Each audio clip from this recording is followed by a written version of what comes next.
रामपुर गांव के पास एक सुनसान जंगल है। वहाँ कोई आता जाता नहीं क्योंकि वहाँ एक खंडर है, लेकिन वो खंडर सिर्फ नाम का है। वहाँ बहुत साफ सफाई रहती है।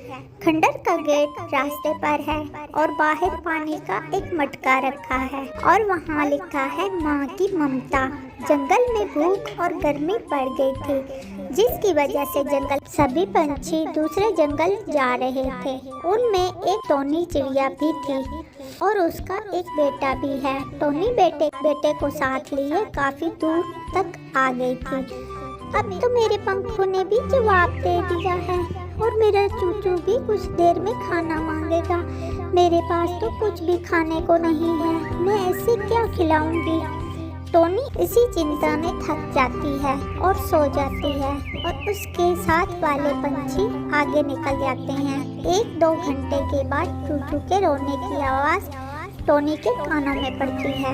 चुप हो जा चूचू, और मेरे बाकी के दोस्त कहाँ रह गए। अब मैं किस तरफ जाऊँ और अकेली कैसे जाऊँ। चूचू तेज रोता है और टोनी उसको चुप करवाती है, तो कभी अपने साथ आने वाले पंछियों के आगे निकल जाने का सोचती है और कभी चूचू को देखती है, लेकिन चूचू चुप होने का नाम नहीं लेता। टोनी बार बार थैली में खाना देखती है, लेकिन उसे थैली खाली ही मिलती है। मैं क्या करूं? कैसे अपने बच्चे को खाना खिलाऊं? या अल्लाह मेरी मदद करो। टोनी बहुत परेशान होती है। तभी वहाँ से कबूतर आता है। उसका नाम बंटी कबूतर है और टोनी को अपना नाम बताता है। मेरा नाम बंटी है और बिल्कुल परेशान ना हो, मैं आपके बच्चे के लिए खाने का इंतजाम कर दूंगा। तुम तो इतने छोटे हो, तुम कैसे कर सकते हो? आप मेरी उम्र मत देखिए, आप अपने बच्चे का रोना देखिए। हाँ ठीक है, जल्दी चलो फिर बंटी टोनी साथ लेकर उसी खंडर के पास पहुंच जाता है। मुझे बहुत तेज प्यास लगी है, मैं पानी पी लेती हूँ। टोनी बंटी के साथ अंदर जाती है। बंटी उसको खाना लाकर देता है। टोनी चूचू को खाना खिलाती है। जब टोनी को होश आता है, हाय ये कहाँ आ गई मैं, ये कौन सी जगह है और बंटी कौन है, कोई दिख क्यों नहीं रहा। मुझे यहाँ का माहौल बहुत डरावना लग रहा है।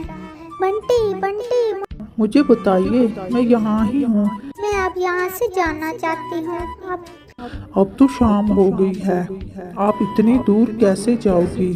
अब तो रात होने वाली है। नहीं, मैं चली जाऊंगी। और हाँ, तुम यहाँ अकेले रहते हो? ये इतना बड़ा खंडर है, इसकी साफ सफाई भी करते हो। तुम्हारी माँ कहाँ है? मेरी माँ दिन में दिखाई नहीं देती, रात होने पर ही मेरी माँ आएगी। तब तक आप यहाँ से कहीं नहीं जाएंगी। रात को खंडर में अंधेरा छा जाता है। तेज हवाएं चलने लगती हैं। डरी सहमी टोनी बैठी रहती है। तभी वहाँ बंटी की माँ भूतनी चिड़िया नजर आती है। बंटी कहाँ हो? ये भूतिया चिड़िया कौन है? यही तो मेरी माँ है, इनको भूत मत कहो। मुझे तो शक भी हो गया था। मुझे यहाँ से बाहर जाने दो। अब तू यहाँ से बाहर नहीं जा सकती, मैं तुझे जिंदा नहीं छोड़ूंगी। मेरा एक छोटा बच्चा है, उसका क्या होगा? मुझे मत मारो। बच्चा तुम्हारा मैं रखूंगी और तुम्हें यहाँ से बाहर निकाल दूंगी। जैसे तू अपनी जान की भीख मांग रही है, ऐसे ही मेरा भी छोटा बच्चा था। मैं भी बहुत रोई थी, लेकिन उन बदमाशों ने मेरी बात नहीं सुनी और मुझे आग के हवाले कर दिया। तेरे पास 2 रास्ते हैं। अब तू खुद मरना चाहती है या अपने बच्चे को मारना चाहती है? अब मुझे मार दो, लेकिन मेरे बच्चे को छोड़ दो। तुम्हारे अंदर माँ की ममता है, मैं तुझे नहीं मारूंगी, लेकिन तुम ये घर ले लो और बंटी को अपने पास रखो। इसको माँ का प्यार दो। मैं इस खंडर को महल में बदल दूंगी, कोई भी इसमें नहीं आ पाएगा। इतना कहकर वो चिड़िया गायब हो जाती है और वो खंडर महल में बदल जाता है। टोनी को अब 2 बच्चे मिल गए थे। टोनी बंटी को अपने बच्चे की तरह प्यार करती थी और वो खुशी खुशी रहने लगी। एक दिन टोनी परेशान बैठी होती है कि उसकी मैके से फ़ोन आता है। हेलो माँ, टोनी बेटा, तेरे भाई की शादी की तैयारी करनी है, तो कुछ देर मेरे पास आ जाओ। ठीक है माँ, मैं आ जाऊँगी। क्या हुआ माँ, नानी क्या कह रही थी? बबली बेटा, मुझे तुम्हारी नानी के घर जाना है, तुम्हारे मामा की शादी की शॉपिंग करनी है। क्या माँ, आप अकेली जाओगी? हाँ बबली, तुम घर रहो और अपने भाई बंटी का ख्याल रखना, उसे बाहर मत निकलने देना। लेकिन आपको तो पता है माँ, बंटी किसी की बात नहीं मानता। बंटी बेटा, मैं तुम्हारी नानी के घर जा रही हूँ, तुम बाहर मत निकलना, बहन के पास ही रहना। ठीक है माँ, मैं घर में ही खेलूँगा, आप बेफिक्र होकर जाओ।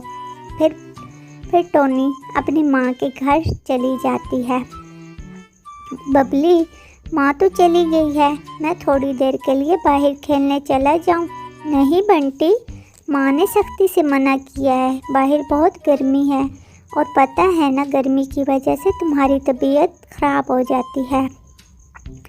कुछ नहीं होता बबली, मैं जा रहा हूँ। फिर बंटी खेलने के लिए चला जाता है।